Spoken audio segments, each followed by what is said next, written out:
ਇਹਦਾ ਨਾਂ ਹੀ ਪੰਜਾਬ ਹੋ ਸਕਿਆ। और फिर जिस वेले मैं उत्ते आया मैं किताबां देखियां ने, मैं यह सारा हाल देखा तो मैनू अपने अबाव अजदाद याद आ गए।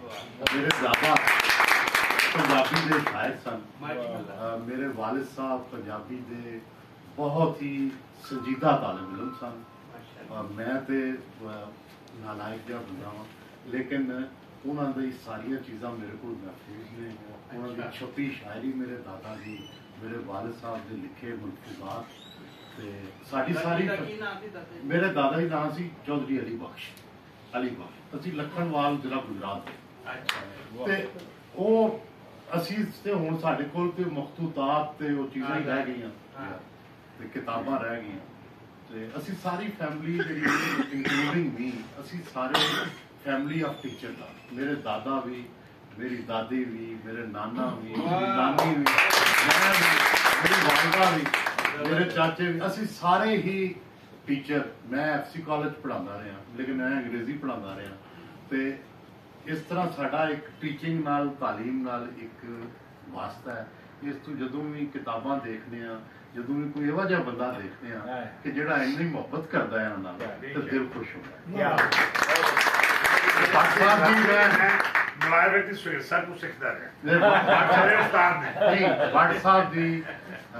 भट्ट साहब की जी सच्ची गल है कि लोगों ने अखबार कढ़े ने, लोग करते हैं, लेकिन मैं इन्नी भट्ट साहब की कमिटमेंट का अज इत्थे आके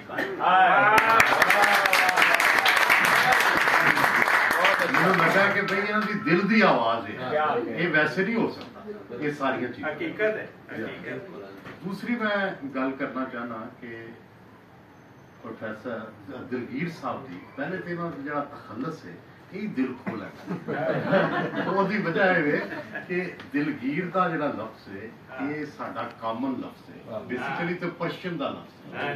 और तुहानूं पता है कि जिहड़ी महाराजा रणजीत सिंह की जिहड़ी कोर्ट लैंग्वेज सी वो पर्शियन सी। और जिहड़े महाराजा रणजीत सिंह के बारे च हुण लोग 100 गल्लां करते हैं, लेकिन महाराजा रणजीत सिंह का जो दौर सी एक पंजाब का गोल्डन दौर है। और महाराजा रणजीत सिंह के जिहड़े 3 वजीर सन वो मुसलमान सन, ठीक है जी। और जिहड़े सन महाराजा रणजीत सिंह साहब जिहड़े सन वो वड़ाइच सन। और जिहड़े सन ये भी बड़ी दिलचस्प तुहानूं गल सुणावां कि जिहड़ी अंग्रेज़ां ने महाराजा रणजीत सिंह की दौर च किताबां लिखियां, यानी जदों वो जिंदा सन, ਉਹਦੇ ਚ लिखते रहे कि ही इज ए बड़ाई चाह।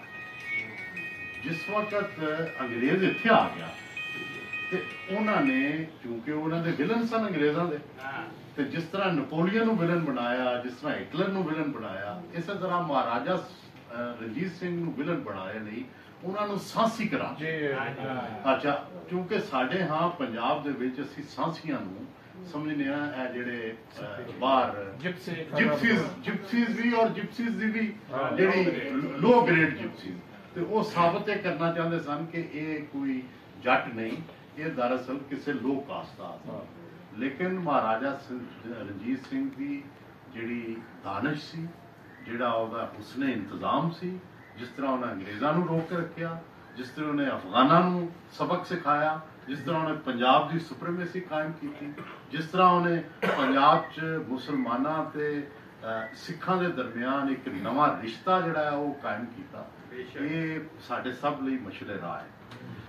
दूसरी मैं गुजारिश करना चाहना कि पंजाब साडा जिहड़ा पंजाब है इहदे च बहुत सारे सिखां दे आसार ने, 200-250 के करीब के गुरुद्वारे ने, और बहुत सारे गुरुद्वारे ऐसे ने जिथे बाबा गुरु नानक जी या दूसरे किसी ना किसी गुरु का उत्थे जाना होया।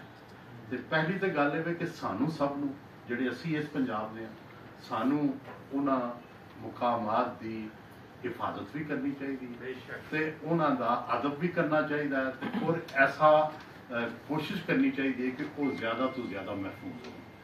ठीक है। दूसरी गल है कि जिहड़े इंडिया दे विच महफूज साडे मुकामात ने, चाहे मुकद्दस ने, चाहे तारीखी ने, उन्हां नूं भी डेफिनेटली रिवाइव करना चाहिए। ये बहुत ही अच्छी जगीर साहब की कोशिश है, बहुत पहली कोशिश है, लेकिन मैं गुजारिश करांगा कि ये फोटोग्राफी होर अच्छी और आर्टिस्टिक होनी चाहिए। और इस तरह जिहड़ी साडे हाँ किताबां छपियां ने वो बहुत अच्छियां छपियां ने। और क्योंकि तुसी पहली दफ़ा किया है तो पहला काम वाकई जिस तरह प्रोफैसर साहब ने कहा बड़ा मुश्किल होता है, तो तुसी उत्थे जाके डेफिनेटली ये किया होना है, लेकिन एक प्रोफैशनल फोटोग्राफर जिहड़ा है उन्होंने हायर करके ये चीज़ां जिहड़ियां ने पढ़नियां चाहिए ने, और फिर उन्होंने इस तरह कोशिश करनी चाहिए है कि कोई ऐसा मैकेनिज्म बनाया जाए कि असी उन्होंने विरसियां की हिफाजत करिए तो साढ़े विरसियां की हिफाजत करें, जायंट जिहड़ा है इजलास होवे। और दूसरा मेरी एक दिल की बड़ी ख्वाहिश जिहड़ी मैं अक्सर इजहार करना कि की गल है कि असी पंजाबी हाँ, पंजाब की अक्सरीयत है साढ़े कोल, असी घरां च अजे भी मेजॉरिटी जिहड़ी है वो पंजाबी बोलती है, लेकिन ना साडा कोई मीडिया कामयाब हो रहा है ते ना साडा कोई अखबार कामयाब हो रहा, जद कि सिंधी दे अखबार कामयाब ने, सिंधी टीवी कामयाब है, पिशावर च पश्तो टीवी कामयाब है, पश्तो अखबार कामयाब ने। बुनियादी गल ये वजह यह नहीं कि कोई पंजाबी च कमी है, ये वजह भी नहीं समझता कि पंजाबी नाल लोकां नूं मोहब्बत नहीं। मैं दोवें वजूहात नूं मुस्तरद करना, मेरी नज़र च कोई बड़ा सरमायाकार जिहड़ा है, कोई बहुत बड़ी सरमायाकारी दे नाल अगर ये काम करेगा जिहदे नाल वो जियो और बाकी जिहड़े टीवी ARY ने उन्हां दे मुकाबले दा स्टाफ लैके आएगा, उन्हां दे मुकाबले दी तनख्वाहां देवेगा, उन्हां तो अच्छे कैमरे लैके आएगा और पंजाबी दी तरवीज फेर होएगी। दुनिया दे विच जदों भी किसी जुबान की तरवीज हुई है, किसी अगे वधी है, या उन्होंने कोर्ट की या उन्होंने सरमाए की हमायत रही है। बदकिस्मती सिर्फ यही है कि इस वेले कम अज कम साढ़े पंजाब च कोई बड़ा सरमायादार ये बड़ा रिस्क लेने लिए तैयार नहीं। जिस दिन किसी ने रिस्क ले लिया उस दिन ठीक हो जाएगा। दूसरा ये कहना कि जी गुरमुखी कौन पढ़े तो साड़ी वाली किमें पढ़ी जाए जुबान, यदा भी बड़ा आसान और हल निकल आया है। रोमन जी लैंग्वेज है वो भी समझ सकते हैं, उस चढ़ते पंजाब के लोग भी। असी चाहते उन्होंने कामन एक स्क्रिप्ट बनाया जाए और अगे बढ़िया जाए।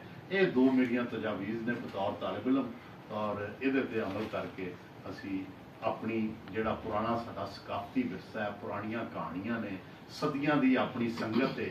कोई ये तो नहीं कि कट्ठे बैठे नहीं, दादे पड़दादे वो पुराने वो सारियां दी कहानियां ने, उन्होंने इकट्ठे वक्त गुजरे ने, उन्होंने जाहिर है मुहब्बतां भी होणगियां, लड़ाइयां भी होणगियां, लेकिन ये सारी कहानी जिहड़ी है इनू महफूज करना जरूरी है। बहुत